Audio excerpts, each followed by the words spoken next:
കാട്ടൂർ പുതിയ വീട്ടിൽ ശ്രീ ഹനുമൽ ക്ഷേത്രത്തിലെ ഹനുമൽ ചാലിസ ജപയജ്ഞവും ആഞ്ജനേയ ഹോമവും നടന്നു. മികച്ച കർഷകനും സംസ്ഥാന കർഷകമിത്ര അവാർഡ് ജേതാവുമായ SP സുജിത്ത് ഭദ്രദീപ പ്രകാശനം നിർവഹിച്ചു.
ഹനുമാൻ സ്വാമിക്കാണ് ഏറ്റവും കൂടുതൽ പ്രാധാന്യം കൊടുത്തിരിക്കുന്നതെന്നുള്ളതാണ്. ഞാനൊക്കെ വിദേശ രാജ്യങ്ങളിൽ പോകുമ്പോൾ അവിടെ ഒരുപാട് പേരാണ് ഞങ്ങൾ പോയപ്പോഴൊക്കെ അവിടെയൊക്കെ ചെന്ന് സന്ദർശിക്കുന്നുണ്ടായി. അപ്പൊ ഇവിടെയൊക്കെ കേരളത്തിലുള്ള ആൾക്കാർ മാത്രമല്ല മറ്റുള്ള സ്റ്റേറ്റിലുള്ള ആൾക്കാർ വരുന്ന രീതിയിലേക്ക് കൂടെ നമ്മൾ വിദേശിലേക്ക് ആർപ്പിക്കുന്ന രീതിയിലേക്ക് കൂടെ നമ്മൾ ആൾക്കാരിലേക്ക് എത്തിക്കുക എന്നുള്ളതാണ് അല്ലേ. ഇപ്പൊ തന്നെ ആലപ്പുഴ ജില്ലയിൽ നിന്ന് വെളിയിൽ നിന്ന് തന്നെ ഒരുപാട് പേര് വന്നതിൽ ഏറ്റവും സന്തോഷം. അങ്ങനെയാണ് ക്ഷേത്രത്തിന്റെ വളർച്ച വരുന്നത്. ഞാനെന്ന് പള്ളിയിലും അമ്പലത്തിലൊക്കെ കാശുപേരിൽ ഇടപെട്ടുകൊണ്ടിരിക്കുന്നതാണ് ആരാണ്. ഒരു 12 വർഷമായിട്ട് ഫുൾ ടൈം കാശുപേരയാണ്. അപ്പൊ ഈ അമ്പലത്തിലായാലും പള്ളിയിലും പോകുമ്പോൾ അവിടെ കിട്ടുന്ന ഒരു എനർജി, ഒരു പോസിറ്റീവ് എനർജി, ഇപ്പൊ വീട്ടിലായാലും മറ്റു ഏത് സ്ഥലത്ത് പോലും കിട്ടുന്നതിനൊക്കെ എനർജി കിട്ടുന്ന ഇടമായിട്ടാണ് അമ്പലങ്ങളിലും പള്ളികളിലൊക്കെ ഇരിക്കാൻ പോയിട്ടുള്ളത്. വയനാട്ടിലൊക്കെ വന്ന് ഇരിക്കാൻ പറ്റിയ നല്ലൊരു സ്പോട്ടാണ്. അതോടൊപ്പം തന്നെ നമുക്ക് ഭക്തിമാർഗം അല്ലേ, മനസ്സിന്റെ എല്ലാ സങ്കടങ്ങളും ദുരിതങ്ങളൊക്കെ മാറ്റി എല്ലാം മറന്നു പോകുന്ന ഒരു ക്ഷേത്രമാണ് ഇതും. അപ്പൊ അങ്ങനെയാണ് ഇപ്പോഴത്തെ കാലഘട്ടത്തിൽ ക്ഷേത്രങ്ങൾക്ക് വലിയ പ്രാധാന്യം വരുന്നത്. അപ്പൊ ഞാനൊക്കെ കൊച്ചിലെ ഒരു 25 വർഷം മുമ്പുള്ളൊരു കാര്യങ്ങളെ പറയാം. അപ്പൊ അന്നൊക്കെ TV ഒക്കെ വല്ലപ്പോഴും ഒരു ചില വീടുകൾ മാത്രമേ ഉള്ളൂ അല്ലെ. ഒരു കിലോമീറ്റർ അല്ലെങ്കിൽ 2 കിലോമീറ്റർ സഞ്ചരിച്ചാൽ മാത്രമാണ് TV വീടുകളുള്ളത്. അപ്പൊ അവിടെ ഏറ്റവും പ്രധാനപ്പെട്ട ഒന്ന് രണ്ട് പരിപാടി, ഒന്നാണ് നമ്മുടെ ഹനുമാൻ സ്വാമിയെ കുറിച്ചുള്ള പരിപാടി അല്ലെ, ഈ ഹനുമാൻ. അന്ന് ഇപ്പൊ ശനിയാഴ്ച 10 മണിക്കാണെന്ന പരിപാടികളൊക്കെ 1 മണിക്കൂറുണ്ട്. അതുപോലെ ആകാശവാണിയാണ് ആ പരിപാടി കാണുന്നത്.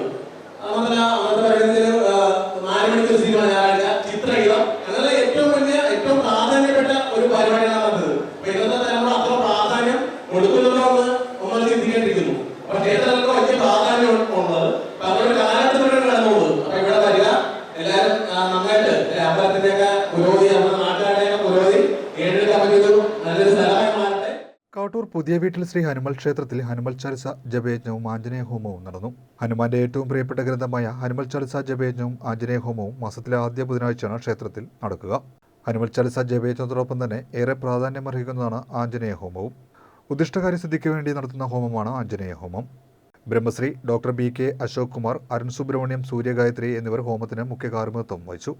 തുടർന്ന് നടന്ന അന്നദാനത്തിൽ നിരവധി ഭക്തജനങ്ങൾ പങ്കെടുത്തു. ക്ഷേത്രം president MV Rajendran, secretary PD Bahuleyan തുടങ്ങിയവർ നേതൃത്വം നൽകി.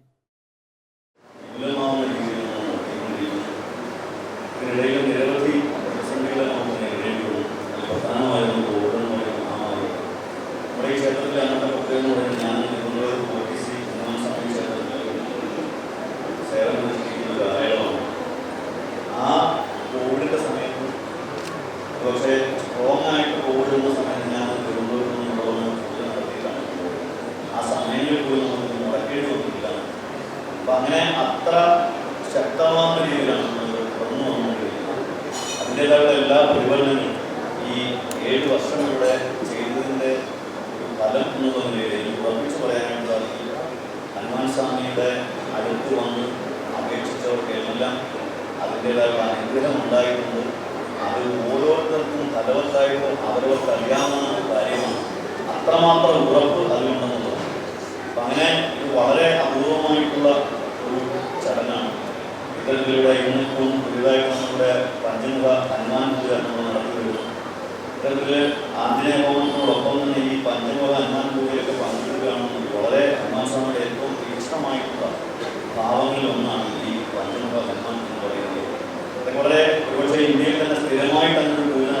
ചടങ്ങ് തന്നെ വരെ ഉണ്ടാകാൻ സാധ്യതയില്ല, അത് നടത്തുന്നവരുണ്ടാകാൻ സാധ്യതയില്ല. കാരണം അതൊരു നമ്മുടെ കയ്യിൽ ഒരു അനുഭവവുമായി ബന്ധപ്പെട്ടാണ് ആ കർമ്മം നമ്മൾ നിർവഹിക്കുന്നതെന്ന് പറയുന്നത്. അപ്പം അത്ര മഹത്തരമായിട്ടുള്ള പൂജ നമ്മളിവിടെ നടത്തുകയാണ്. അതിൻ്റേതായുള്ള ചൈതന്യം നോക്കി ക്ഷേത്രത്തിൽ നോക്കി കാണാനായിട്ട് സാധിക്കും. അപ്പം അതിൻ്റെ തുടക്കം മുതൽ പത്തത്തിൽ എൻ്റെ കുടുംബത്തിൽ അതായത് ഹനുമാൻസ്വാമി പത്തത്തിൽ ഹനുമാൻസ്വാമിയുടെ ചൈതന്യം കൊണ്ടാണ് ഈ ഒരു ആഞ്ജനേയ ഹോമം